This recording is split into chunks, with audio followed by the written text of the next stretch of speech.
Assalamu alaikum, my name is Abdur Rehman Khattak. I'm a British Council training consultant and also a Cambridge certified teacher trainer.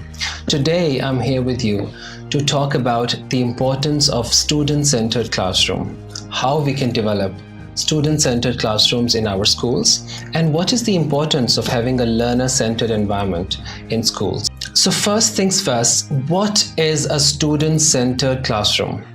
आखिर ये student centred classroom क्या है और क्यों दुनिया इसके बारे में बात कर रही है और हम पाकिस्तान में अब तक student centred classrooms true meaning में हासिल करने में नाकाम क्यों रहे हैं और इसके बारे में क्या किया जा सकता है।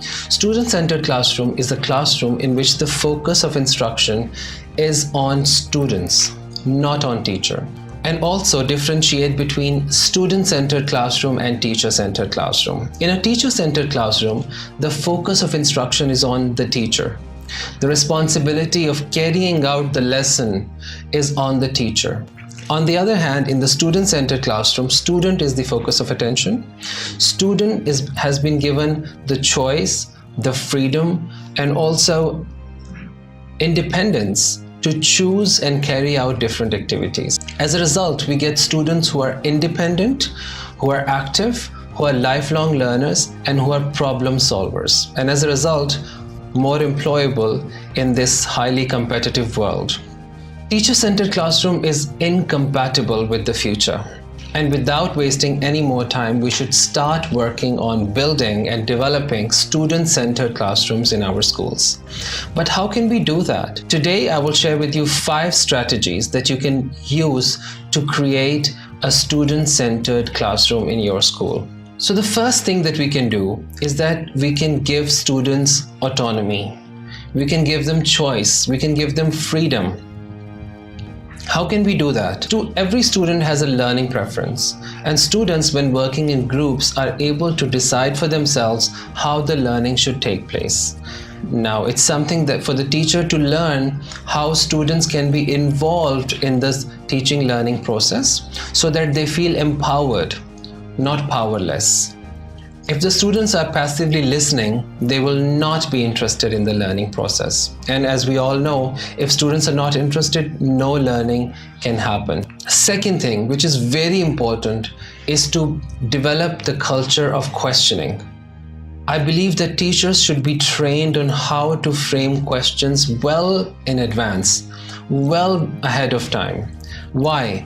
Because if you ask the right questions, students will give you better answers. Now, there are 2 kinds of questions, open-ended and close-ended. Now, open-ended questions are the questions in which students come up with their own answers instead of giving you a fixed answer. We prefer to ask close-ended questions because we already know the answer. So, but open-ended questions encourage students to speak their mind, to come up with something which is creative, innovative, something that's their own. So I encourage all the teachers out there to ask questions which are open-ended. By thinking, by reflecting, by comparing, by discussing something that they need to work on, instead of cramming 1 or 2 words. Also, questions develop curiosity. And if students are curious, only then learning will happen. Let me tell you about a technique as well, elicitation. Elicitation is the process of getting the information out of students. Now, instead of providing them the information all the time, you should get the information from the students. Let me tell you that students are also knowledgeable. They have some knowledge about the world, about the environment. So every topic you're going to teach, start with asking questions. Questions that are open-ended, questions that are intelligently designed well before time. And these questions will lead to the topic of today, and in this way students will be engaged, interested, and this will lead to a better, more learner-centered environment in your classroom.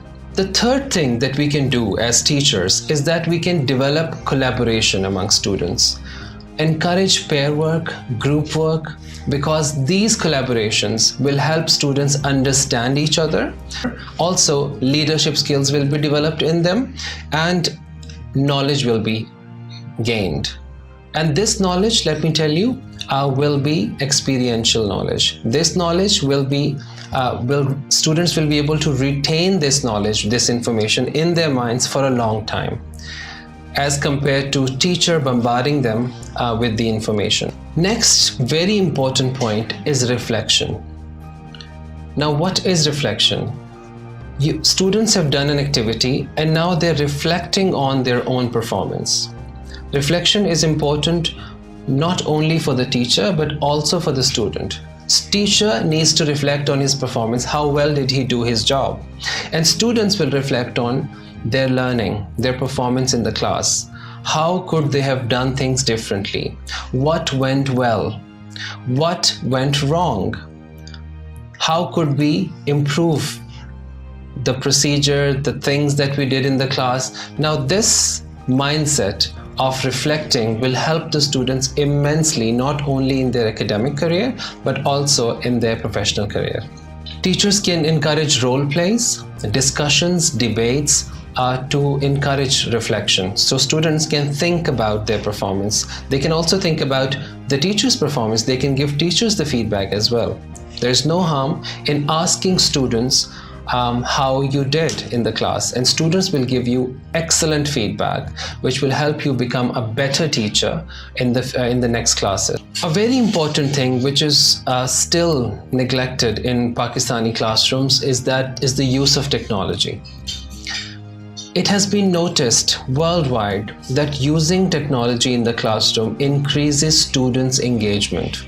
This is a digital age, we all know, and although there are some disadvantages of using digital equipments too much, but let me tell you that it has been proved that devices help enhance the learning.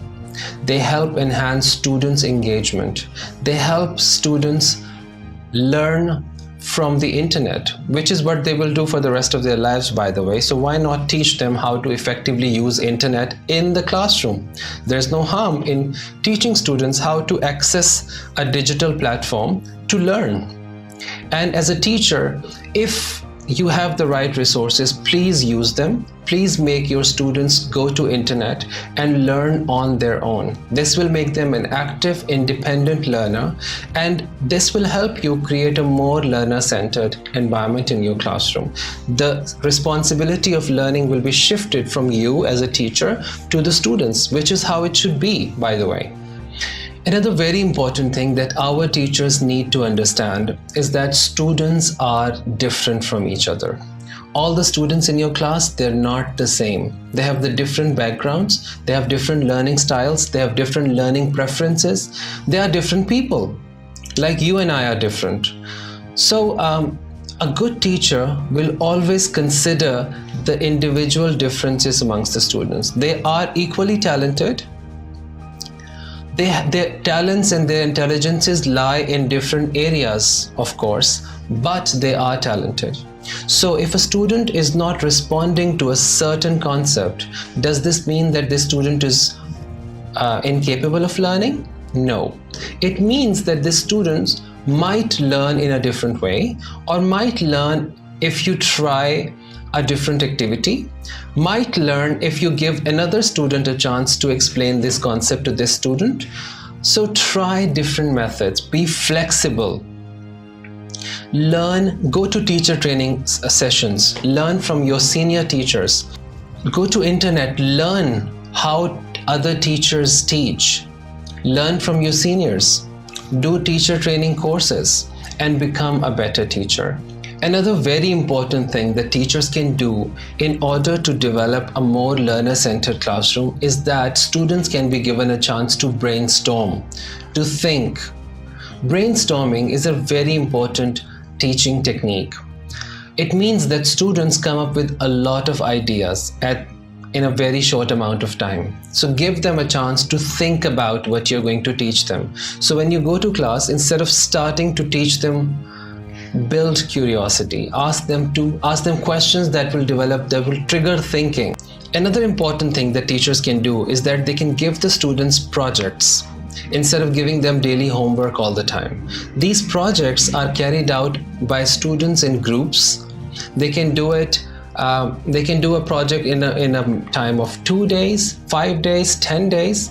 And these projects give students a chance to learn experientially. Let me tell you that the knowledge that students gain on their own from their experiences remains with them for the rest of their lives. Instead of bombarding knowledge on them, instead of giving them information that they're not interested in, let them experiment. Let them do things on their own. I will request teachers to learn more about project-based learning. Every subject, no matter what level, no matter what subject, students can be given assignments, they can be given projects, they can be given things that they can work on their own. Using limited, cheap resources, students can do these experiments, they can do these projects. Not only will they learn to respect each other during these projects, they will learn to present their findings, which will give them confidence and sense of achievement. They will also learn to take responsibility, and this will make them lifelong learners, problem solvers, and people who we need in the future. So instead of making them passive learners, please make them independent and active learners through project-based learning. Please generate discussion. Please communicate with your students. Please make them communicate with you. Please help them communicate with each other. Talk. Give them a chance to share their ideas with you, with each other, through collaboration that we already talked about. So communication is basically teacher speaking to the students, students speaking to the teacher, students talking to each other, sharing the ideas, students interacting with the community, students interacting with the technology, students interacting with the material. All of this is communication. So help them communicate. Teach them how to communicate. Tell them what is effective communication. This will not only create a sense of community in the classroom, which is very important. It will not be a one-way process anymore. It will be a mutual thing that students will learn from, and they will grow as a result.